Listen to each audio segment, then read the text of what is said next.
ठीक है। तो लास्ट में चैप्टर पढ़ा था वो था हमारा D and F log element. इसको क्लोज कर दो। आज हम चैप्टर शुरू करेंगे, एक ही चैप्टर बाकी है, दैट इज चैप्टर नंबर 16, ठीक है, जिसको हम बोलते हैं केमिस्ट्री इन एवरीडे लाइफ। ठीक है, अब ये जो चैप्टर है सबसे पहले हमको देखना है कि ये चैप्टर क्यों पढ़ना है। ठीक है, तो इसमें इसका नाम देखते हैं, केमिस्ट्री इन एवरीडे लाइफ। इसका मतलब हम रेगुलर लाइफ में केमिस्ट्री को कहां-कहां पे यूज करते हैं, और ऐसा नहीं कि हम जहां-जहां पे यूज करते हैं उस सबको पढ़ना है, इनमें से सिलेक्टेड टॉपिक्स को पढ़ना है, बाकी को नहीं पढ़ना है। ठीक है, एग्जांपल के तौर पे इफ हम यहां पे लिखते हैं तो लिखने के लिए हम जो ईथ यूज करते हैं, ये भी एक केमिकल कंपाउंड है, तो इसका मतलब हम लिखने के लिए भी इनडायरेक्टली किसको यूज करते हैं, केमिस्ट्री को यूज करते हैं। ठीक है, सही है। तो ऐसे ये हमारी तबीयत खराब हो जाती है तो हम लोग मेडिकल स्टोर में जाते हैं, वहां से एक टैबलेट लेते हैं, साइरप लेते हैं, उसको हम लोग इनटेक करते हैं, तो इससे क्या होता है, हमारी तबीयत जो होती है वो ठीक हो जाती है। तो यहाँ पे जो टैबलेट आती है, जो साइरप आता है, वो भी क्या होता है, केमिकल कंपाउंड। कपड़े खराब हो गए उसको वॉश करने के लिए डिटर्जेंट या सोप यूज करते हैं, वो भी एक केमिकल कंपाउंड है। सही है। पॉलीमर्स जो होते हैं वो भी केमिकल कंपाउंड्स है। हमने पॉलीमर्स चैप्टर में देखा था कि पॉलीमर्स का कहां-कहां पे यूज करते हैं। जैसे आजकल नॉन स्टिकी पैन ज्यादा यूज करते हैं, तो नॉन स्टिकी पैन को बनाने के लिए भी हम लोग पॉलीमर को यूज करते हैं, उसको बोलते हैं टेफ्लॉन। ठीक है, जब हम कोई गैस का पाइप का कनेक्शन करते हैं तो उसके अंदर लीकेज नहीं होना चाहिए, इसलिए टेफ्लॉन का टेप हम लोग यूज करते हैं, तो वो क्या करता है, लीकेज को बंद करने का काम करता है। ठीक है, जो पीवीसी पाइप्स होते हैं वो बनाने के लिए हम लोग पॉलीमर को यूज करते हैं, और वो पॉलीमर जो होता है वो केमिकल कंपाउंड होता है। तो इस प्रकार से हम डेली के लाइफ में हम लोग डायरेक्टली या इनडायरेक्टली केमिस्ट्री को हम लोग यूज करते हैं। यहाँ पे जितने यूज है उनमें से हमको 3 यूज ज्यादा पढ़ने हैं। पहले यूज है ड्रग्स, दूसरा जो रहेगा वो रहेगा क्लींजिंग एक्टिविटी, और तीसरा जो रहेगा वो रहेगा यहाँ पे हम लोग फूड में। ठीक है, फूड में फूड को कलर देने के लिए या तो फूड को ज्यादा दिनों तक स्टोर करने के लिए भी हम लोग डिफरेंट केमिकल कंपाउंड्स को यूज करते हैं। तो एवरीडे लाइफ में से ये 4 हमको पढ़ने हैं। इसका मतलब ये चैप्टर जो रहेगा वो 4 पार्ट में है। ठीक है, उनमें से पहला पार्ट में यहाँ पे शुरू करता हूँ, जिसको हम बोलते हैं ड्रग्स। ठीक है, अब क्वेश्चन ये आता है कि ड्रग्स का मतलब क्या होता है। हम लोग जो ड्रग्स का नाम सुनते हैं तो हेरोइन और कोकेन में मतलब कभी न्यूज आता है कि यहाँ पे इतना ड्रग्स मिला है, तो उस नाम बताता है कि इतना मिला या कोकेन इतना मिला है। ठीक है, तो नॉर्मली क्वेश्चन ये आता है कि ड्रग्स का मतलब है क्या।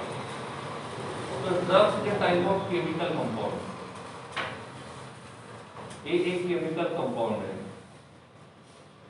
ठीक है, ये वाला केमिकल कंपाउंड जो है वो अलग अलग रिएक्टिविटी शो करता है। ठीक है, तो हम जो हेरोइन या कोकेन रहेगा वो अलग एक्टिविटी शो करता है। ठीक है, हम लोग सपोज एसिडिटी हो गई तो उसके लिए कोई टैबलेट लेते हैं, उसका काम जो रहेगा वो अलग अलग रहेगा। ठीक है, तो सिंपली किसी ने पूछा ड्रग्स का मतलब क्या है, तो ड्रग्स का मतलब क्या है, they are the chemical compound. ये जो केमिकल कंपाउंड्स होते हैं ये इंटरैक्ट करते हैं, किसके साथ, इंटरैक्ट विद बायोमोलिक्यूल, या तो हम इसको बोल सकते हैं मैक्रोमोलेक्यूल। मैंने बायोमोलेक्यूल को मैक्रोमोलेक्यूल क्यों बोला, क्योंकि ये जो बायोमोलेक्यूल्स होते हैं उनका स्ट्रक्चर जो होता है वो बड़ा होता है, और स्ट्रक्चर बड़ा होने की वजह से हम इसको बोलेंगे मैक्रोमोलेक्यूल। एक तो बायोमोलेक्यूल के नाम बता दो, कार्बोहाइड्रेट्स पढ़े थे, डीएनए पढ़ा था, आरएनए पढ़ा था न्यूक्लिक एसिड में। ठीक है, उसके बाद हमने प्रोटीन्स पढ़ा था, अमीनो एसिड्स पढ़ा था। ये सभी के सभी जो रहेंगे वो किसका काम करते हैं, बायोमोलेक्यूल का काम करते हैं। तो ये जो केमिकल कंपाउंड्स हम लोग यूज करते हैं ये बायोमोलेक्यूल के साथ इंटरैक्ट होता है, और इंटरैक्ट होने के बाद वो बायोलॉजिकल इफेक्ट प्रोड्यूस करता है, और जो ऐसा काम करता है उस केमिकल कंपाउंड को हम बोलेंगे drug.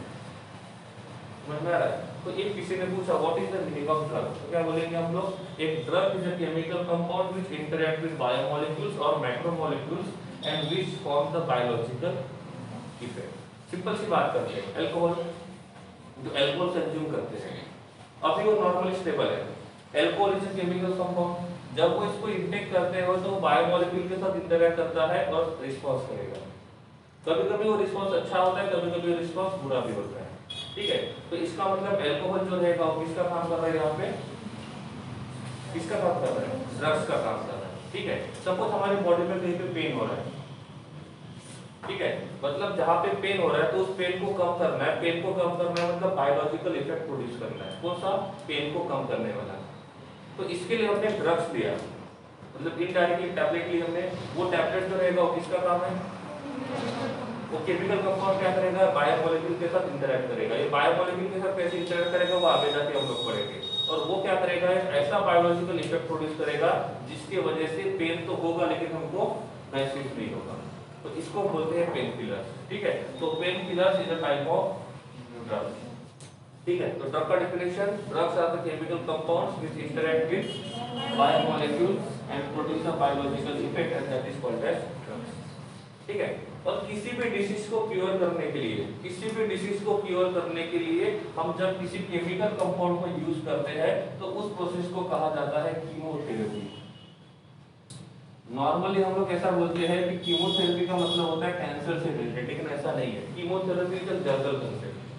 Chemo stand for chemical compound, chemotherapy. तो कीमोथेरेपी मतलब केमिकल कंपाउंड रहेगा और केमिकल कंपाउंड को यूज करके हम किसी भी डिसीज को ठीक कर सकते हैं।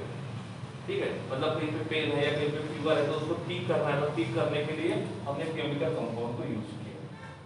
अब ये जो बायोलॉजिकल इफेक्ट होते हैं वो दो तरीके से हो सकते हैं।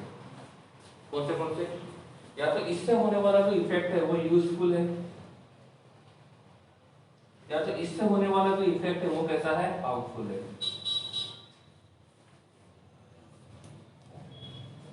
क्लियर? अब देखो सिंपल सी बात है, मैंने बोला कि मेरे हाथ में पेन है तो मुझे पेन को कम करना है। पेन को कम करना है तो मुझे पेन किलर को यूज करना होगा। इफ मैं पेन किलर को यूज करता हूँ तो उसके बाद जो होने वाला बायोलॉजिकल इफेक्ट रहेगा वो कैसा रहेगा। इसके जगह पर किसी फर्टिलाइजर को इंटेक करता हूँ तो वो इफेक्ट कैसा रहेगा, हाँ, मतलब देखो फर्टिलाइजर भी केमिकल कंपाउंड है, वो भी एक बायोलॉजिकल रिस्पॉन्स प्रोड्यूस करता है।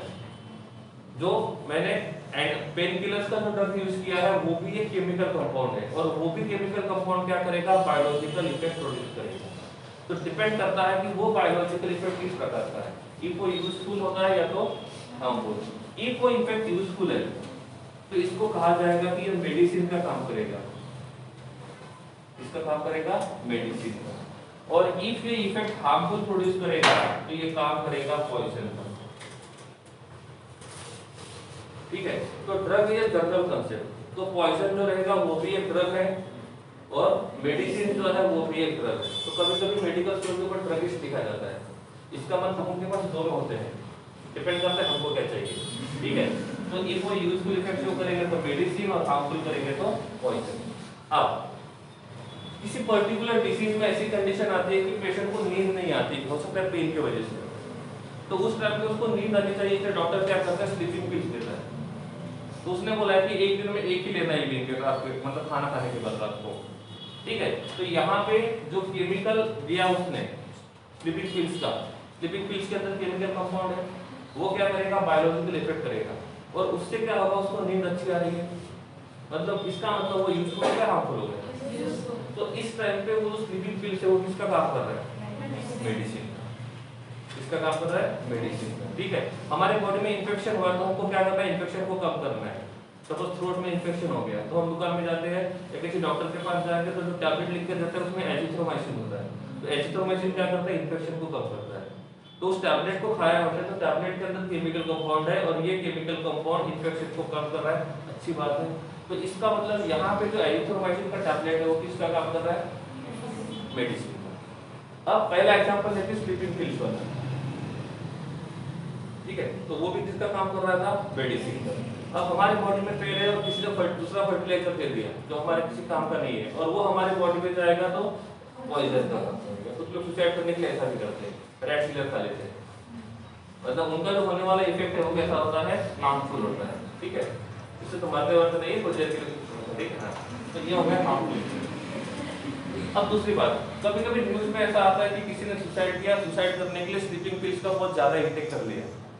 तो स्लीपिंग पिल्स का कम क्वांटिटी में यूज करना तो इट इज यूजफुल, लेकिन एक साथ ज्यादा स्लीपिंग पिल्स को वो खाते हैं तो वो हार्मफुल होता है। तो ऐसा जरूरी नहीं है कि इफ किसी केमिकल कंपाउंड हमेशा यूजफुली काम करेगा, वो लिमिटेड क्वांटिटी में यूजफुल काम करता है तो वो मेडिसिन का काम करेगा। जब उसका क्वांटिटी हम लोग बहुत ज्यादा यूज करते हैं तो वो किसका कैसे रहेगा, हार्मफुल रहेगा, तो वो किसका काम करेगा, पॉइजन का। तो ये किसी ने बोला कि कोई केमिकल कंपाउंड जो हमारे लिए यूजफुल है वो हमेशा मेडिसिन का ही काम करेगा, नहीं, वो लिमिटेड क्वांटिटी में मेडिसिन का काम करेगा। इफ हम उसका क्वांटिटी बहुत ज्यादा लेंगे तो वो किसका काम करेगा, पॉइजन का काम करेगा। ठीक है, तो मेडिसिन एंड पॉइजन ये दोनों के दोनों किसके अंदर आते हैं, ड्रग्स। तो इसके बाद हम पढ़ेंगे किसके बारे में, मेडिसिन। लेकिन हम यहाँ पे टॉपिक जो शुरू करेंगे वो ड्रग्स के हिसाब से। फिर आपको ये मान के चलना है कि इसने इफेक्ट यूजफुल शो किया तो वो मेडिसिन है, और इफेक्ट हार्मफुल किया तो वो पॉइजन। एक बार देख लो इसको, फिर आगे कंटिन्यू करेंगे।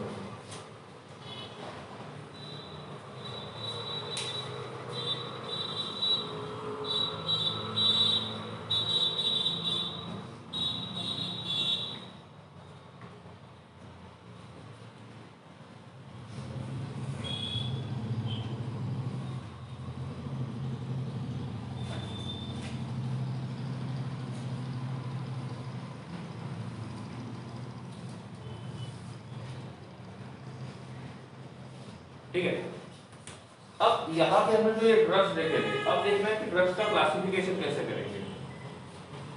तो ड्रग्स का जब क्लासिफिकेशन करते हैं तो सबसे पहले देखते हैं कि ये इफेक्ट कौन सा प्रोड्यूस कर रहा है।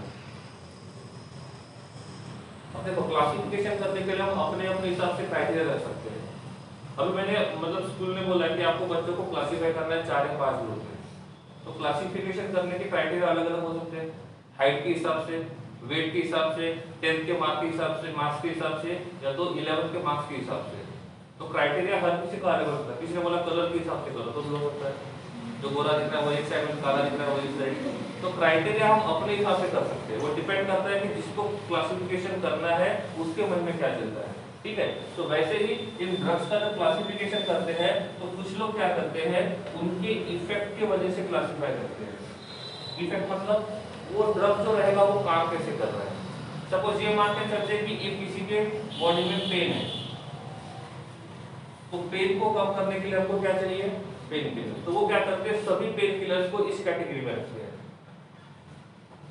तो इफ कभी ऐसा हुआ कि किसी के बॉडी में पेन हो रहा है तो इस कैटेगरी में जितने भी ड्रग्स हैं उनमें से किसी एक ड्रग्स को क्या कर सकता है, यूज कर सकता है। तो उन्होंने क्या किया, उनके इफेक्ट के हिसाब से क्या किया, क्लासिफाई किया।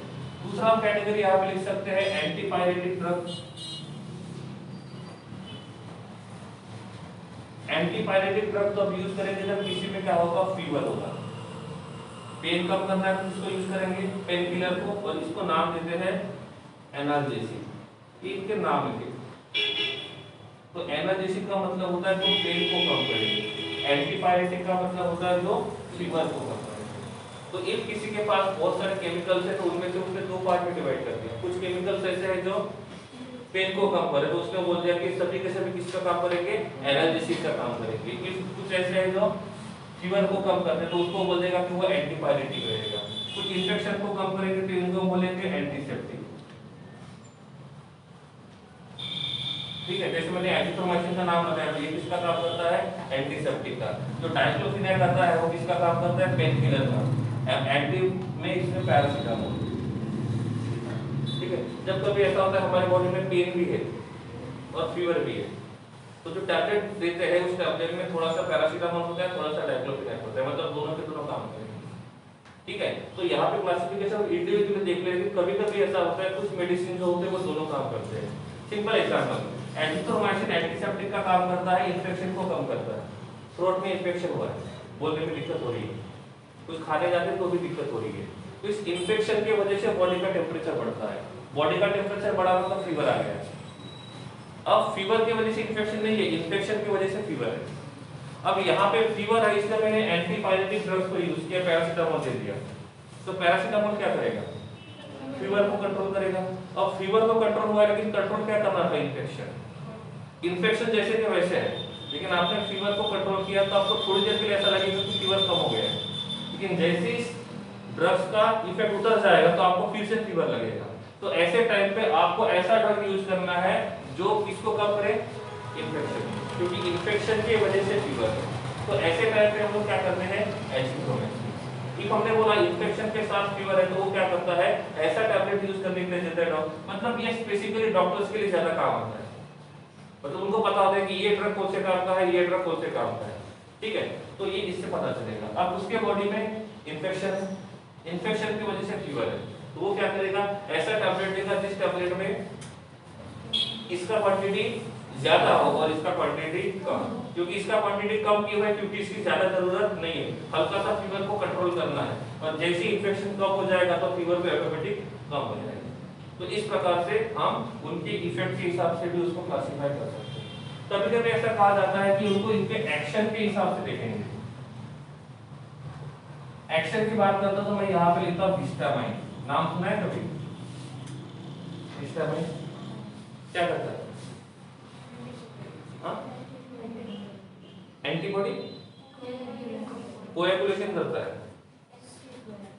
एंटी कोएगुलेंट है, ओके। और स्वेलिंग वगैरह आता है, ठीक है, सिंपल सी बात है। तो हिस्टामाइन जो होता है वो नॉर्मली हम देखेंगे तो एक काम करता है, एसिडिटी बढ़ाता है, ये कहता है HCl का सिक्रीशन का रेट बढ़ाता है पहली बात, और इससे क्या होगा, एसिडिटी बढ़ेगा। या तो दूसरी बात ये एलर्जी को प्रोड्यूस करता है, तो ये दोनों के दोनों काम ये हिस्टामाइन करता है।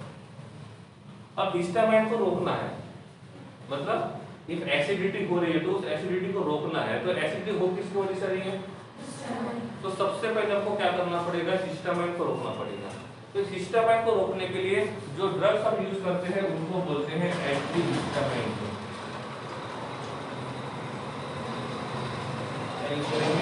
Anti histamine, anti histamine drugs का मतलब होता है ऐसे ड्रग्स जो हिस्टामाइन की ग्रोथ को क्या करेंगे, रोकेंगे। आगे जाने के बाद हम पढ़ेंगे एसिडिटी क्यों होता है और हिस्टामाइन को स्टॉप करने का काम ये एंटी हिस्टामाइन क्यों करता है। तीसरा जो क्लासिफिकेशन आता है वो आता है स्ट्रक्चर के हिसाब से। स्ट्रक्चर में मैं आपको नॉर्मल एग्जांपल देता हूँ सोप का। सोप के मैंने दो टाइप आपको बताया था 11 में, हार्डनेस ऑफ वाटर में। एक को बोला था सॉफ्ट सोप, दूसरे को बोला था हार्ड सोप।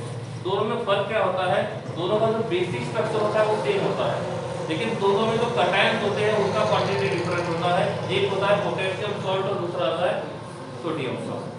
अब मान के चलते हैं कि यहाँ पे जो सोप है उस सोप का स्ट्रक्चर हमने लॉन्ग हाइड्रोकार्बन चेन बना दिया, और यहाँ पे C double bond O minus ऐसा है, और यहाँ पे Na प्लस है या तो K प्लस है।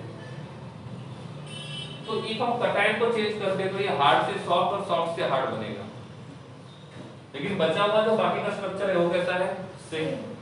तो स्ट्रक्चर के हिसाब से तो क्लासिफाई करते हैं, तो क्या होता है, जिनका स्ट्रक्चर सेम है उनका एक्शन करने का तरीका भी सेम।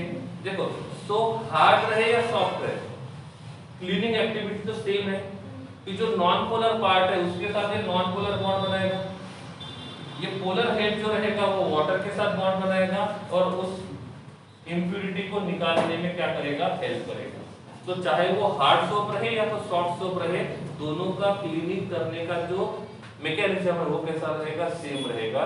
तो जब स्ट्रक्चर के हिसाब से हम क्लासिफाई करते हैं तो इसमें ऐसा होता है जिनका स्ट्रक्चर सेम होता है, जिनका स्ट्रक्चर सेम होता है उनकी एक्टिविटी भी सेम होती है। तीसरा लास्ट वाला जो क्लासिफिकेशन आता है वो आता है टारगेट मॉलिक्यूल के हिसाब से। अब यहाँ पे टारगेट मॉलिक्यूल का मतलब क्या होता है, डेफिनेशन में लिखा था chemical compound interaction with biomolecule, मतलब डायरेक्टली केमिकल कंपाउंड का इंटरेक्शन किसके साथ हो रहा है, बायोमॉलिक्यूल के साथ। तो इसीलिए केमिकल कंपाउंड हमेशा बायोमॉलिक्यूल के ऊपर पहले अटैक करता है और बायोमॉलिक्यूल के थ्रू बायोलॉजिकल इफेक्ट हो जाता है। तो इसीलिए यहाँ पे जो टारगेट होते हैं ये कौन होते हैं, बायोमॉलिक्यूल। तो जो बायोमॉलिक्यूल्स होते हैं हम इनको बोलेंगे टारगेट। किसी ने पूछा टारगेट का मतलब क्या है, तो क्या बोलेंगे, ये केमिकल कंपाउंड जो ड्रग्स हम लोग यूज कर रहे हैं वो डायरेक्टली जिस जहां पे अटैक करेगा उसको बोलेंगे टारगेट, ठीक है। तो हमारा टारगेट क्या होना चाहिए, बायोमॉलिक्यूल। इनडायरेक्टली हम जितने भी केमिकल कंपाउंड्स यूज करते हैं वो बायोमॉलिक्यूल के ऊपर ही पहले अटैक करेंगे। कार्बोहाइड्रेट्स, प्रोटीन, एंजाइम, एंजाइम के बायोमॉलिक्यूल है, ठीक है। उसके बाद ये न्यूक्लिक एसिड जो है, डीएनए, आरएनए, इनके ऊपर भी हम लोग अटैक करेंगे, तो इसको बोलते हैं टारगेट के हिसाब से। मतलब कुछ ऐसे केमिकल कंपाउंड को क्लासिफाई करेंगे वो बस कार्बोहाइड्रेट के ऊपर अटैक करते हैं, कुछ को हमने क्लासिफाई किया वो बस क्या करते हैं प्रोटीन के ऊपर अटैक करते हैं, कुछ ऐसे हैं जो बस डीएनए आरएनए के ऊपर अटैक करते हैं। तो इसके हिसाब से हमको क्या करना पड़ेगा, यूज करना पड़ेगा। सपोज कुछ काम ऐसा है कि जो सिर्फ कार्बोहाइड्रेट कर सकता है, मतलब बॉडी में कुछ डिफेक्ट प्रोड्यूस हो गया है जिसको हम डिसीज बोलते हैं, और उस डिसीज को ठीक करने का काम बस कार्बोहाइड्रेट कर सकता है। तो हमको ऐसा केमिकल कंपाउंड यूज करना पड़ेगा जो किसके साथ इजीली इंटरेक्ट करे, कार्बोहाइड्रेट के साथ। बाकी के साथ इंटरेक्शन करने की जरूरत नहीं है, क्यों? क्योंकि हमको अटैक किसके थ्रू करना है, कार्बोहाइड्रेट के थ्रू। ठीक है, तो यहाँ पे जो कार्बोहाइड्रेट रहेगा वो किसका काम करेगा, टारगेट का काम करेगा। ठीक है, तो टारगेट मॉलिक्यूल जो होते हैं वो नॉर्मली बायोमॉलिक्यूल्स ही होते हैं। कौन होते हैं, बायोमॉलिक्यूल्स। ठीक है, देख लो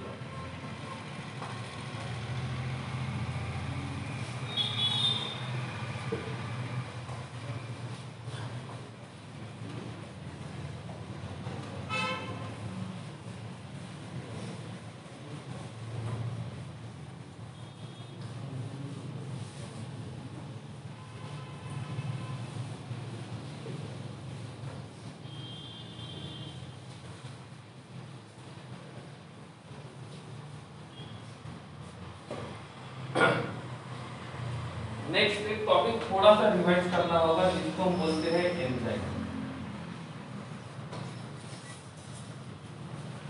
इसके बारे में पढ़ना है, एंजाइम के बारे में। ठीक है, क्या हमने एंजाइम के बारे में पढ़ा है पहले? पहला पॉइंट, एंजाइम क्या करता है, रेट ऑफ रिएक्शन को बढ़ाता है। और 4-5 पॉइंट बोलने के लिए बोल दिया मैंने एंजाइम के बारे में। एंजाइम्स आर द बायोमॉलिक्यूल्स, बोल सकते हैं। ये किससे बने हैं, प्रोटीन से। और सिलेक्टिव होते हैं, शेप सिलेक्टिव बोल सकते हैं। शेप सिलेक्टिव क्यों बोला होगा? एंजाइम जो होता है वो कैटालिस्ट का काम करता है। कैटालिस्ट के सरफेस के ऊपर कौन आता है, रिएक्टेंट आता है। तो रिएक्टेंट क्या करेगा, उसके एक्टिव साइड के ऊपर एडसॉर्ब होगा। तो एक्टिव साइड जो रहेगा वो मैच होना चाहिए। इफ एक्टिव साइड का जो शेप होता है और रिएक्टेंट मॉलिक्यूल का जो शेप होता है वो कैसा होना चाहिए, मैच होना चाहिए। इसलिए हमने बोला था कि ये किसका काम करेगा, शेप सिलेक्टिव का काम करेगा। और क्या बोल सकते हैं? ओके, हमारे पास एंजाइम है और हमारे पास सबस्ट्रेट है। सबस्ट्रेट का मतलब हम रिएक्टेंट को मान के चलते हैं, और नॉर्मली इस रिएक्टेंट को प्रोडक्ट में कन्वर्ट करने के लिए टाइम ज्यादा लगता है। तो इस रिएक्शन का रेट बढ़ाने के लिए किसको यूज करेंगे, कैटालिस्ट को यूज करेंगे। और यहाँ पे जो कैटालिस्ट रहेगा वो कौन है, एंजाइम है। तो enzyme is the type of bio catalyst. तो लिख सकते हैं बायो कैटालिस्ट। क्या होगा, कितने थ्योरी पढ़े थे एडसॉर्प्शन के, कैटालिस्ट वाले? 3 थ्योरी पढ़े थे। पहला था हमने इंटरमीडिएट थ्योरी, दूसरा था एडसॉर्प्शन थ्योरी, और तीसरा था मॉडर्न थ्योरी। तो मॉडर्न थ्योरी दोनों को कंबाइन करता है। तो क्या होगा, हमारे पास एंजाइम है, तो एंजाइम के सरफेस के ऊपर कौन चले जाएगा? तो अभी ये जो एंजाइम रहेगा ये एक्टिव रहेगा कि इनएक्टिव रहेगा? इफ ए एंजाइम एक्टिव है, मतलब ये मान के चलते कि ये एंजाइम है और ये एंजाइम का एक्टिव साइट है। इफ कोई सबस्ट्रेट एंजाइम के एक्टिव साइट के ऊपर बैठ जाता है तो अब ये एंजाइम कैसा रहेगा, तो ये हमारे किसी काम का नहीं है। अब हमने इसको निकाल दिया, मतलब डिसऑर्प्शन हुआ तो ये क्या हो गया, तो इफ एडसॉर्प्शन होता है तो ये इनएक्टिव बनेगा और डिसऑर्प्शन होता है तो एक्टिव बनेगा। तो अभी ये जो एंजाइम है इसने सबस्ट्रेट के साथ बॉन्ड बनाया, मतलब इस एंजाइम के ऊपर ये सबस्ट्रेट आ गया। कितने प्रोसेस हो गए, डिफ्यूजन, एडसॉर्प्शन, इंटरमीडिएट फॉर्मेशन। तो यहाँ पे हमको एक इंटरमीडिएट कॉम्प्लेक्स मिलेगा। इस कॉम्प्लेक्स को बोलेंगे ES कॉम्प्लेक्स। ES क्यों, एंजाइम सबस्ट्रेट कॉम्प्लेक्स। अब यहाँ पे इंटरमीडिएट बना है, इंटरमीडिएट से क्या बनेगा, प्रोडक्ट बनेगा, और प्रोडक्ट बनने के बाद ये बाहर निकल जाएगा। तो जैसे ही प्रोडक्ट बन जाएगा तो यहाँ तो क्या मिलेगा, P, साथ में क्या मिलेगा, E। यहाँ पे जो एंजाइम है वो एक्टिव है कि इनएक्टिव है, इनएक्टिव। और यहाँ पे जो एंजाइम रहेगा वो कैसा रहेगा, एक्टिव। क्या ये एंजाइम हम फिर से यूज कर सकते हैं? तो ये मान के चलते हैं कि एंजाइम के सरफेस के ऊपर सबस्ट्रेट ने बॉन्ड बनाया। ये बॉन्ड स्ट्रॉन्ग होना चाहिए, वीक होना चाहिए, ताकि हमको अच्छा प्रोडक्ट मिले। कैसा होना चाहिए? यहाँ पे जो एंजाइम और सबस्ट्रेट के बीच में जो बॉन्ड रहेगा, क्या वो स्ट्रॉन्ग होना चाहिए, क्या वो वीक होना चाहिए? इफ वीक होता है तो जल्दी टूटेगा, और ऐसा हुआ कि ये एडसॉर्ब हुआ और इसके पहले की प्रोडक्ट बने निकल जा रहा है, तो भी किसी काम का नहीं है। इसने बॉन्ड बहुत ज्यादा स्ट्रॉन्ग बनाया तो प्रोडक्ट बनने के बाद भी वो नहीं निकल रहा है, सही है, क्योंकि डिसऑक्शन करना है तो बॉन्ड को तोड़ना है, तो बॉन्ड जब बहुत ज्यादा स्ट्रॉन्ग रहेगा तो तोड़ना डिफिकल्ट रहेगा। तो ये मानते चलते हैं कि यहाँ पे जो इन दोनों के बीच का बॉन्ड रहेगा वो बहुत ज्यादा स्ट्रॉन्ग नहीं होना चाहिए या बहुत वीक नहीं होना चाहिए, इतना स्ट्रॉन्ग होना चाहिए कि वो उनके बीच का इंटरेक्शन अच्छे से बने और उनके बीच का प्रोडक्ट बनने तक वो मॉलिक्यूल इसके सरफेस के ऊपर एडसॉर्ब हो। तो किसी ने पूछा कि ये एंजाइम सबस्ट्रेट में बॉन्ड बहुत स्ट्रॉन्ग होना चाहिए, बहुत वीक होना चाहिए, तो ना ही बहुत ज्यादा स्ट्रॉन्ग होना चाहिए, ना ही वो बहुत ज्यादा वीक होना चाहिए। समझ में आ रहा है? तो इस प्रकार से ये एंजाइम सबस्ट्रेट के साथ रिएक्शन करके प्रोडक्ट बनाता है। अब हमारे बॉडी में ये प्रोडक्ट बन रहा है, हमारे बॉडी में ये प्रोडक्ट बन रहा है। इफ ये प्रोडक्ट दो कैटेगरी का हो सकता है, ये जो बनने वाला प्रोडक्ट है ये यूजफुल है, या तो ये बनने वाला प्रोडक्ट हार्मफुल है। या तो हम बोलेंगे ये बनने वाला प्रोडक्ट जो रहेगा वो हमारे हिसाब से हेल्दी है, या तो हम बोलेंगे ये हमारे हिसाब से अनहेल्दी है। तो हमारे लिए क्या अच्छा है, हेल्दी वाला या अनहेल्दी वाला? हेल्दी वाला। अब एंजाइम ने सबस्ट्रेट के साथ रिएक्शन किया, ये मान के चलते कि ये हमारा एंजाइम है, इसके ऊपर ये जो ब्लैक कलर का कैप है ये सबस्ट्रेट का काम कर रहा है और प्रोडक्ट बना रहा है, और ये प्रोडक्ट हमारे बॉडी में ऐसा काम कर रहा है जो हमारे लिए अच्छा है। तो हम चाहेंगे ये रिएक्शन हो या ना हो। अब हुआ ऐसे कि इन दोनों का प्रोडक्ट जो बन रहा है ये प्रोडक्ट हमारे लिए अनहेल्दी है। सपोज ये मान के चलते हैं कि इसके वजह से हमारे स्टमक के अंदर का एक एसिडिटी बढ़ रहा है, H+ आयन का क्वांटिटी बढ़ रहा है, तो ये हमारे लिए, तो हमको क्या करना होगा, इस रिएक्शन को रोकना होगा। इस रिएक्शन को रोकने के लिए हम यहाँ पे क्या करेंगे, ड्रग को यूज करेंगे। अब ये ड्रग काम कैसे करेगा वो देखते हैं, ठीक है। पहले ये था एंजाइम और ये था सबस्ट्रेट जिनका रिएक्शन हो रहा था, ठीक है। क्या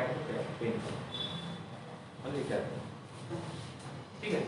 अब ये एंजाइम है, एंजाइम के एक्टिव साइट पे सबस्ट्रेट आके प्रोडक्ट बना रहा है, ये प्रोडक्ट हमारे लिए यूजफुल नहीं है। तो हमको क्या करना है, यहाँ पे केमिकल कंपाउंड को यूज करना है। अब केमिकल कंपाउंड दो है मेरे पास, ये एक ड्रग है और दूसरा ये वाला ड्रग है। अब इन दोनों में से कौन सा ड्रग मैं यूज कर सकता हूँ, ये वाला या ये वाला? हमको करना क्या है, ड्रग करेगा क्या, इन दोनों का रिएक्शन होने से रोकना है, मतलब इसको यहाँ से भगाना है। तो भगाने के एक ही तरीका है, कौन सा, हमको यहाँ पे किसी दूसरे को यूज करना होगा। मैं इसको यहाँ पे यूज करता हूँ तो इसका एक्टिव साइट और इसका जो शेप है वो मैच हो रहा है। इफ मैच होगा तो ये इसके साथ बॉन्ड बना सकता है, तो ये हमारे काम आ सकता है। लेकिन मैं इसकी बात करता हूँ तो ये काम नहीं आएगा, क्योंकि इस एंजाइम के एक्टिव साइट का शेप और इस ड्रग के एक्टिव साइट का जो शेप रहेगा वो मैच नहीं हो रहा है, तो ये यहाँ पे बॉन्ड नहीं बना पाएगा। इसलिए मैंने आपको बोला था एंजाइम तभी काम करता है जब दोनों के शेप कैसे होने चाहिए, मैच होने चाहिए, तो ये हमारे किसी काम का नहीं है, ठीक है। अब यहाँ पे बात आती है हम ड्रग कैसा यूज करेंगे। हम ड्रग कैसा यूज करेंगे, तो ड्रग ऐसा यूज करेंगे जिसमें इस एक्टिव साइट का जो शेप रहेगा वो कैसा होना चाहिए, मैच होना चाहिए। तो हमने इसको एज ए ड्रग करके यूज किया, इसलिए यहाँ पे बॉन्ड बना दिया। अब इस एंजाइम के साथ ये ड्रग अटैच्ड है, ये अटैच नहीं हुआ, इसका मतलब सबस्ट्रेट का और एंजाइम का रिएक्शन नहीं हुआ, और सबस्ट्रेट का और एंजाइम का रिएक्शन नहीं होगा तो प्रोडक्ट नहीं बनेगा। कौन सा प्रोडक्ट नहीं बनेगा? अनहेल्दी। ये प्रोडक्ट अनहेल्दी है तो ही हमको रोकना है, हेल्दी है तो रोकने की जरूरत नहीं है। और उसको रोकने के लिए हमने यहाँ पे केमिकल कंपाउंड को यूज किया और इसको बोलेंगे हम लोग ड्रग। तो ड्रग क्या करता है? उस एक्टिव साइट के ऊपर अटैक करेगा। अब इन दोनों के बीच में कॉम्पिटिशन है। ये सबस्ट्रेट बोल रहा है कि मैं एक्टिव साइट के ऊपर जाके बैठूंगा, ड्रग बोलता है कि मैं जाके बैठूंगा। ये बोलते हैं कि मेरा शेप मैच हो रहा है इसलिए मैं जा सकता हूँ, ये ड्रग्स बोल रहा है मेरा शेप भी मैच हो रहा है इसलिए मैं भी जा सकता हूँ। अब दोनों के बीच में कॉम्पिटिशन है। ये मान के चलते हैं कि ये सबस्ट्रेट ज्यादा स्ट्रॉन्ग है, बोला strong nucleophile weak nucleophile attack कौन करेगा? स्ट्रॉन्गर। मान के चलते कि ये वाला जो सबस्ट्रेट है वो ज्यादा स्ट्रॉन्ग है, मतलब ज्यादा रिएक्टिव है और इसका रिएक्टिविटी कम है, तो एंजाइम के साथ एक्टिव साइट के ऊपर कौन जाएगा? सबस्ट्रेट। और सबस्ट्रेट जाएगा तो क्या होगा? अनहेल्दी प्रोडक्ट बनना है। हम इसके बारे में सोच रहे हैं। हमको इसको रोकना है तो हमको क्या करना पड़ेगा? केमिकल कंपाउंड ऐसा यूज करना पड़ेगा जो सबस्ट्रेट से ज्यादा स्ट्रॉन्ग, सबस्ट्रेट से ज्यादा स्ट्रॉन्ग, ताकि ये जो केमिकल कंपाउंड से ड्रग है वो क्या करेगा? इस सबस्ट्रेट के साथ कंपटीशन करेगा, और कंपटीशन करने के बाद क्या होगा? यहाँ पे ये ड्रग अटैच हो जाएगा, और जैसे ये ड्रग यहाँ पे अटैच हो जाएगा तो रिएक्शन आगे नहीं होगा, और इस प्रकार से जिसकी वजह से एसिडिटी बढ़ रही थी उसको रोकने का काम इस ड्रग ने किया। तो हम इसको बोल सकते हैं कि ये एंटी एसिड का काम करेगा। ठीक है, तो ड्रग जो होता है वो इस प्रकार से काम करता है, क्योंकि मैं स्टार्टिंग में बोला था यहाँ पे कि ड्रग जो होता है वो बायोमोलिक्यूल के साथ इंटरेक्ट करता है, और यहाँ पे किसके साथ अटैक किया? एंजाइम के साथ। और एंजाइम जो है वो किसका काम करता है? बायोमोलिक्यूल। जैसे डेफिनेशन में लिखा था chemical compounds which interact with biomolecule, सही है। तो ये यहाँ पे बायोमोलिक्यूल का इंटरैक्ट करेगा, और यहाँ पे जो बायोमोलिक्यूल रहेगा वो कौन सा रहेगा? एंजाइम रहेगा। ठीक है, तो इस प्रकार से काम करता है कौन? ड्रग। अब ड्रग को अटैक करने के लिए दो तरीके हैं। सपोज हमने मान के चले कि यहाँ पे एक बेंच के ऊपर 4 लोग बैठते हैं, ठीक है, ए बी सी और डी। मैंने इसमें से बी को निकाल दिया तो वैकेंसी कितनी है? 1। ठीक है, अब डी पे आने वाले यहाँ पे 2 है, एक है एक्स और दूसरा है वाई, दोनों आ सकते हैं। इफ मतलब यहाँ पे जो जगह है वैकेंट कितनी है और इनको जगह कितनी लगती है इसके हिसाब से। इफ यहाँ पे वैकेंट स्पेस इतनी है कि उतने स्पेस में दोनों इजीली आ सकते हैं, मतलब ये भी आ सकता है या तो ये आ सकता है, तो ये दोनों यहाँ पे अटैक कर सकते हैं। यहाँ पे हम Z को लिखते हैं, यहाँ पे जो जगह है उससे ज्यादा जगह इसको लग रही है तो Z नहीं आएगा। कौन आ सकता है? X और Y। अब ये दोनों आने की कोशिश करते हैं तो दोनों के बीच में कंपटीशन रहेगा, फिर जो ज्यादा स्ट्रॉन्ग रहेगा वही अटैक करेगा। तो यहाँ पे डी पे वैकेंसी है तो आने का काम हम करेंगे एक्स और वाई। अब एक्स और वाई दोनों आने की कोशिश करेंगे, ये मान के चलते कि एक्स जो रहेगा वो ज्यादा स्ट्रॉन्ग है और वाई जो रहेगा वो वीक है, तो अटैक कौन करेगा? एक्स, वाई छूट जाएगा इस प्रकार से। अब इन दोनों के बीच में कंपटीशन है, और कंपटीशन होने की वजह से ये क्या करेंगे? यहाँ पे इस प्लेस को ब्लॉक कर सकते हैं। अब एक्स यहाँ पे जाएगा, वाई नहीं जाएगा। अब वाई को पता है कि वो इसके साथ कॉम्पीट नहीं कर सकता है। सपोज हम इस स्पेस को कम कर रहे हैं, इस स्पेस को कम कर दे तो x जाएगा? नहीं जाएगा। क्यों? क्योंकि यहाँ पे जो अवेलेबल स्पेस रहेगा और जितना स्पेस x को लगता है तो यहाँ पे x इसको स्पेस ज्यादा लग रहा है और इसके पास स्पेस जो रहेगा वो कम, और इसलिए ये x जो रहेगा वो एडजस्ट नहीं कर पाएगा। तो अब ये y पहले ही बाहर हो गया। क्यों बाहर हो गया? क्योंकि ये तो ऐसे टाइम पे ये y क्या करता है? दूसरे साइड से अटैक करेगा और इस a को बोलेगा आप थोड़ा थोड़ा उस साइड में मूव करो। तब जब ये पता चलेगा कि ये इसके साथ कॉम्पीट नहीं कर सकता, ठीक है, और जब ये इस साइड से अटैक करेगा तो इस वेव को हम ऐसे ऐसा होना चाहिए था पोजीशन, लेकिन हुआ क्या? ये y जो रहेगा ये बोल रहा है कि मुझे जगह कम लगती है तो मैं एडजस्ट कर लूंगा। अब ये मानते चलते कि यहाँ पे ये y चला गया तो y यहाँ बैठ गया। अब a जो रहेगा वो इधर चला गया, यहाँ पे ये b चला गया, यहाँ पे ये सी चला गया,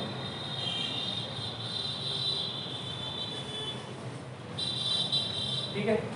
तो क्या इतना स्पेस यहाँ पे है जिससे एक्स आ सकता है? नहीं। तो पहले एक्स ने यहाँ अटैक किया था कॉम्पीट करके, जब वाई को पता है कि वो कॉम्पीट नहीं कर सकता है तो वो क्या करेगा, दूसरे तरीके से अटैक करेगा, सही है। तो इसको हम लोग दो इससे भी इनहिबिशन हो रहा है और इससे भी इनहिबिशन हो रहा है, मतलब ये जो एक्टिव साइड के ऊपर जो सबस्ट्रेट जा रहा था तो हमको एक्टिव साइड को ब्लॉक करना है।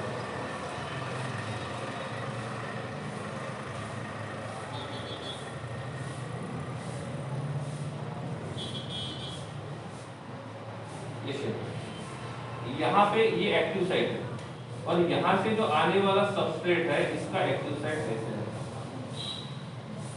तो ये हमारा एंजाइम है, ये हमारा सबस्ट्रेट है। तो यहाँ पे हमने जो ड्रग यूज किया था वो भी इसी शेप का है। तो ड्रग और सबस्ट्रेट दोनों का जो शेप रहेगा वो एंजाइम के एक्टिव साइड के साथ मैच हो रहा है। तो इन दोनों के बीच में कॉम्पिटिशन रहेगा, जो जीतेगा वही यहाँ जाएगा। अब ये मान के चलते हैं कि ये ड्रग जो है थोड़ा सा वीक है और इस सबस्ट्रेट्स कंपेयर में, तो इसको पता है कि वो इसके साथ कॉम्पीट नहीं कर पाएगा। तो यहाँ से जो अटैक हो रहा है इसको बोलेंगे एक्टिव साइड से अटैक हो रहा है। इस साइड में भी ये साइड है, क्या यहाँ पे ये सबस्ट्रेट अटैच हो सकता है? नहीं। क्यों? क्योंकि वो शेप जो रहेगा वो मैच नहीं हो रहा है, ठीक है। तो हम यहाँ पे क्या करते हैं, कोई दूसरा ड्रग यूज करते हैं, तो इसको बोलते हैं एक्टिव साइट और इसको बोलते हैं allosteric site. Attack active site से होगा तो एक्टिव साइट कंप्लीटली ब्लॉक हो जाएगा, और इफ ये अटैक एलोस्टेरिक साइट से करेगा तो एक्टिव साइट का शेप चेंज हो जाएगा, ठीक है। तो अभी ड्रग ने अटैक कहाँ पे किया? एलोस्टेरिक साइट पे। इससे हुआ क्या? एक्टिव साइट का शेप चेंज हो गया। अब एक्टिव साइट का जो शेप है और सबस्ट्रेट का जो शेप है वो मैच, और जब दोनों का शेप मैच नहीं करेगा तो उनके बीच में रिएक्शन नहीं होगा। तो इस सबस्ट्रेट का एंजाइम के साथ रिएक्शन रोकना है तो हमारे पास दो तरीके हैं, या तो हम एक्टिव साइट को ब्लॉक करें या तो एलोस्टेरिक साइट से अटैक करके एक्टिव साइट का शेप चेंज करें, और दोनों सही है। इसमें कंपटीशन होगा, इसमें कंपटीशन नहीं होगा, तो एक को बोलते हैं कॉम्पिटिटिव इनहिबिशन और दूसरे को बोलते हैं नॉन कॉम्पिटिटिव इनहिबिशन। हम इसको बोल सकते हैं एक्टिव साइट इनहिबिशन और हम इसको बोल सकते हैं allosteric site inhibition. Active site inhibition क्यों? क्योंकि हमने एक्टिव साइट पे अटैक करके इनहिबिट किया। इसको हम एलोस्टेरिक इनहिबिशन क्यों बोलेंगे? क्योंकि हमने यहाँ पे एलोस्टेरिक साइट पे अटैक करके इनहिबिशन करने का काम किया, ठीक है। तो इस प्रकार से इफ हमको इस रिएक्शन को रोकना है तो दो तरीके से रोक सकते हैं, या तो एक्टिव साइट पे अटैक करके या तो एलोस्टेरिक साइट पे अटैक करके, ठीक। एक बार देख लो, मतलब ड्रग एग्जैक्टली काम कैसे करता है वो यहाँ से शुरू होता है। ये तब जब बनने वाला प्रोडक्ट अनहेल्दी है, हेल्दी रहेगा तो कुछ प्रॉब्लम नहीं आएगा, तो रिएक्शन होने देंगे हम लोग।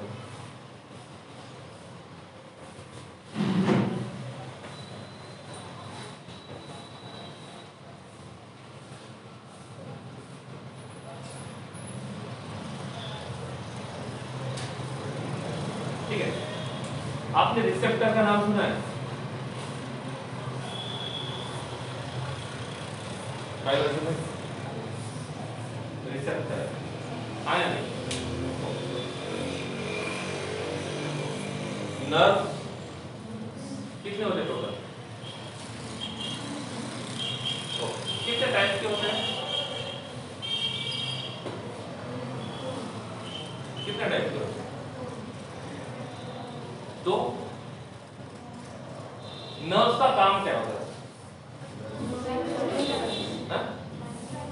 Transfer of nerve impulse, message को बोल सकते हैं इनडायरेक्टली।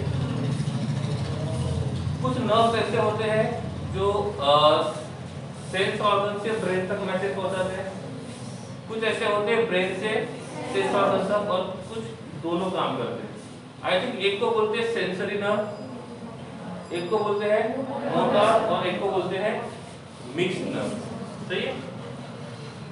11th में आता है 10th में आता है 11th में, मतलब एक सब्जेक्ट में प्रॉब्लम नहीं है। अच्छा लगा सुन, आई एम सेटिस्फाइड। ठीक है, तो बात आती है रिसेप्टर की, और यहाँ पे आती है नर्व। ठीक है, नर्व जो होते हैं वो इनडायरेक्टली यहाँ से यहाँ तक मैसेज लेके जाते हैं।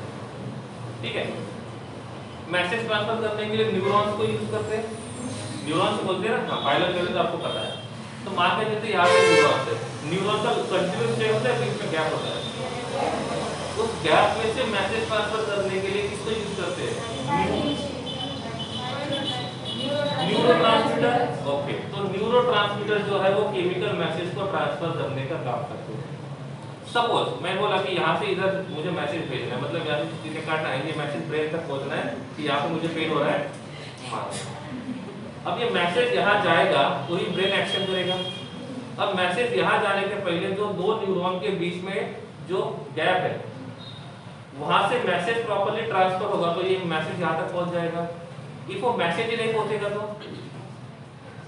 पता ही नहीं चलेगा। पेन है लेकिन पता नहीं, पेन किलर ऐसे ही काम करता है, पेन तो हो रहा है लेकिन पता नहीं चलता है। ठीक है, तो आपने कुछ न्यूरॉन बोला था। ठीक है, तो ये न्यूरॉन जो होता है उसके एंडिंग में से शायद न्यूरोट्रांसमीटर रिलीज होता है, ऐसा मैंने कहीं पढ़ा था। ठीक है, तो इसमें से न्यूरोट्रांसमीटर रिलीज होता है, और ये जो न्यूरोट्रांसमीटर रिलीज होता है इनके पास एक केमिकल मैसेज होता है। ठीक है, जैसे बोलते हैं किसी लैपटॉप या कंप्यूटर में वायरस ने अटैक किया तो एंटीवायरस डालना है, तो फिजिकली तो ऐसा नहीं होता है। तो बेसिकली एंटीवायरस का मतलब एक कोडेड मैसेज होता है। वो मैसेज क्या करता है, उसके अंदर के डिफेक्ट को क्लियर करने का काम करता है। तो यहाँ पे केमिकल मैसेज भी कोडेड फॉर्म का एक मैसेज होता है, केमिकल फॉर्म में, फिजिकली नहीं दिखेगा। तो ये जो न्यूरोट्रांसमीटर होते हैं वो क्या करते हैं, केमिकल मैसेज को कैरी करते हैं। अब ये न्यूरोट्रांसमीटर न्यूरॉन्स को क्या करना है, सेल तक मैसेज पहुंचाना है। कहां तक? सेल। तो ये न्यूरॉन के एंडिंग में से न्यूरोट्रांसमीटर रिलीज हुए हैं और इनके पास केमिकल मैसेज है, और केमिकल मैसेज जो कैरी करते हैं उसको बोलते हैं मैसेंजर, केमिकल मैसेंजर, जिससे हार्मोन्स हो रहे हैं, न्यूरोट्रांसमीटर्स होते हैं। तो ये केमिकल मैसेज को कैरी करने का काम करेंगे। अब वो मैसेज उनको सेल तक पहुंचाना है। कहां तक पहुंचाना है? सेल। तो न्यूरोट्रांसमीटर ट्रांसमिट हो जाएंगे और वो कहां पे आएंगे? सेल की तरफ आएंगे। तो अभी ये जो न्यूरोट्रांसमीटर है उनके पास मैसेज है कि नहीं है? तो जिनके पास मैसेज होता है उसको बोलते हैं एक्टिव मैसेंजर, और जिनके पास मैसेज नहीं होगा उसको बोलेंगे इनएक्टिव मैसेंजर। तो ये मैसेंजर सेल के ऊपर जाएंगे। जब हम सेल की बात करते हैं तो जो सेल का जो वॉल होता है उस सेल के वॉल पे यहाँ पे होते हैं रिसेप्टर।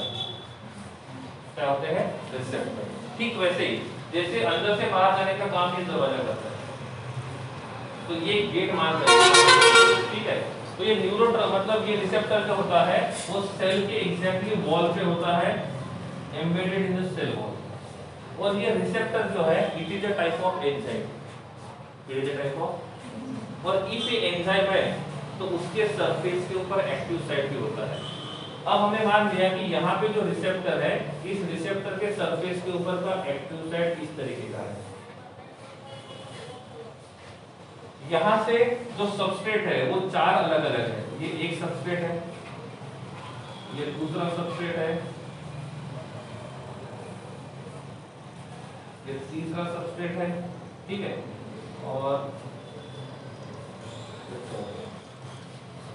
इनमें से किसका शेप यहाँ पे मैच हो सकता है?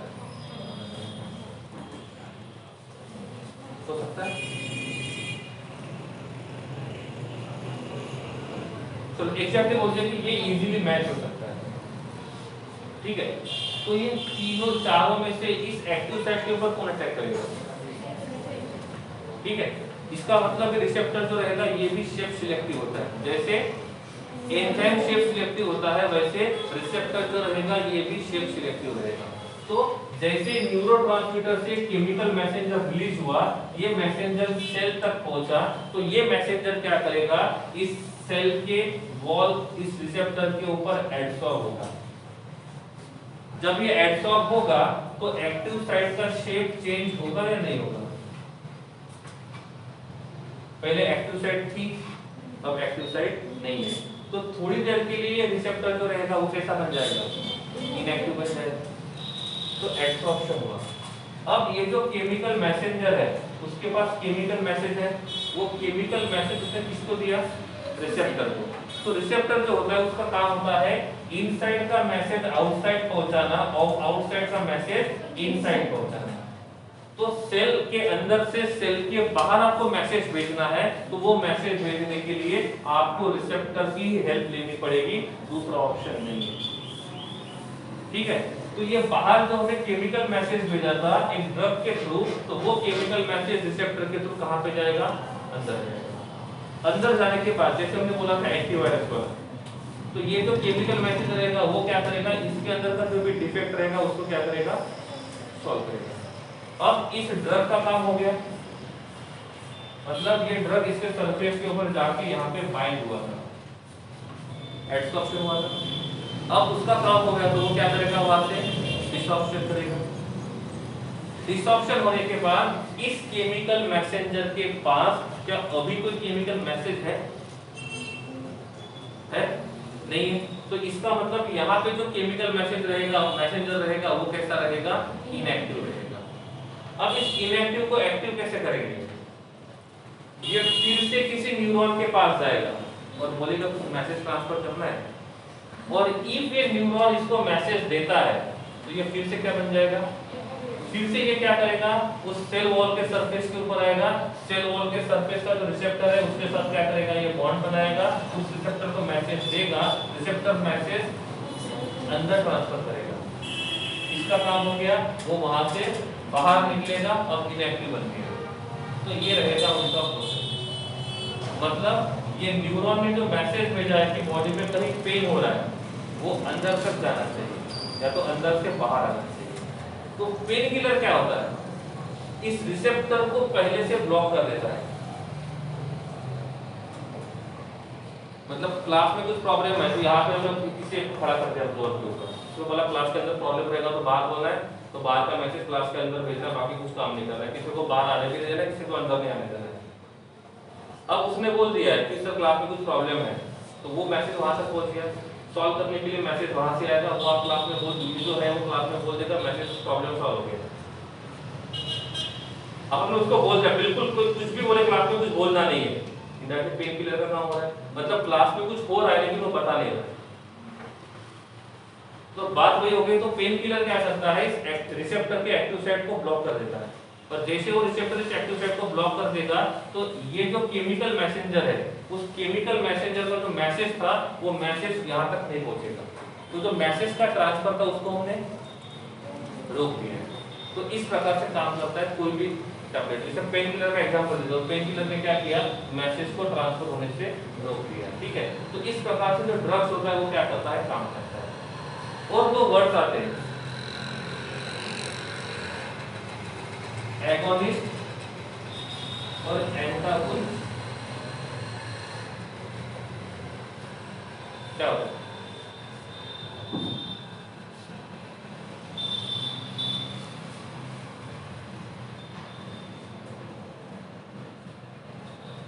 सर मानसी मैडम ने बताया होगा, हाँ, एगोनिस्ट एंटीगोनिस्ट बायोलॉजी में थे नहीं था। देखो अब इसकी बात करते हैं कि HCl रिलीज हो रहा है, ठीक है, तो इस प्रोसेस के वजह से इनसाइड में यहाँ पे जो हिस्टामाइन होता है वो क्या करता है, HCl के सिक्रीशन को बढ़ाता है। तो हमको क्या करना है, HCl के सिक्रीशन को रोकना। तो HCl को सिक्रीशन को रोकने के लिए हम लोग क्या करेंगे, एंटी हिस्टामाइन ड्रग को यूज करेंगे। तो वो एंटी हिस्टामाइन ड्रग क्या करेगा, यहाँ जाके बैठ जाएगा। यहाँ जाने के बाद उसने क्या किया, देखो दो तरीके, पहला ड्रग का एक्शन हो रहा है तो वो रोकना है कंपटीशन करके, अदरवाइज हमने बोल दिया कि यहाँ पे हमने एक्टिव साइट के ऊपर इसको बिठा दिया, इसके पास कोई मैसेज नहीं है, कुछ नहीं है, बस इसका शेप मैच करता है इसके साथ, ये बैठ गया। इससे क्या हुआ, एक्टिव साइट जो रहेगी वो कैसे हो गई, ब्लॉक हो गई। एक्टिव साइट क्या हो गई, ब्लॉक हो गई। तो ये एक्टिव साइट जो ब्लॉक हो गई है, इस एक्टिव साइट ब्लॉक होने की वजह से आउटसाइड का मैसेज इनसाइड नहीं, तो नेचुरली कुछ सब्सटेंस ऐसे होते हैं जो क्या करते हैं उस एक्टिव साइट को ब्लॉक करने का काम करते हैं, तो उसको हम बोलते हैं एंटागोनिस्ट। क्या बोलते हैं? एंटागोनिस्ट। तो एंटागोनिस्ट वो होते हैं जो मैसेज ट्रांसफर को रोकने का काम करेगा। ठीक है, तो इस प्रकार से ड्रग जो रहेगा वो क्या करेगा, काम करेगा। ठीक है, आज के लिए इतना ही। टेक्स्ट निकालो।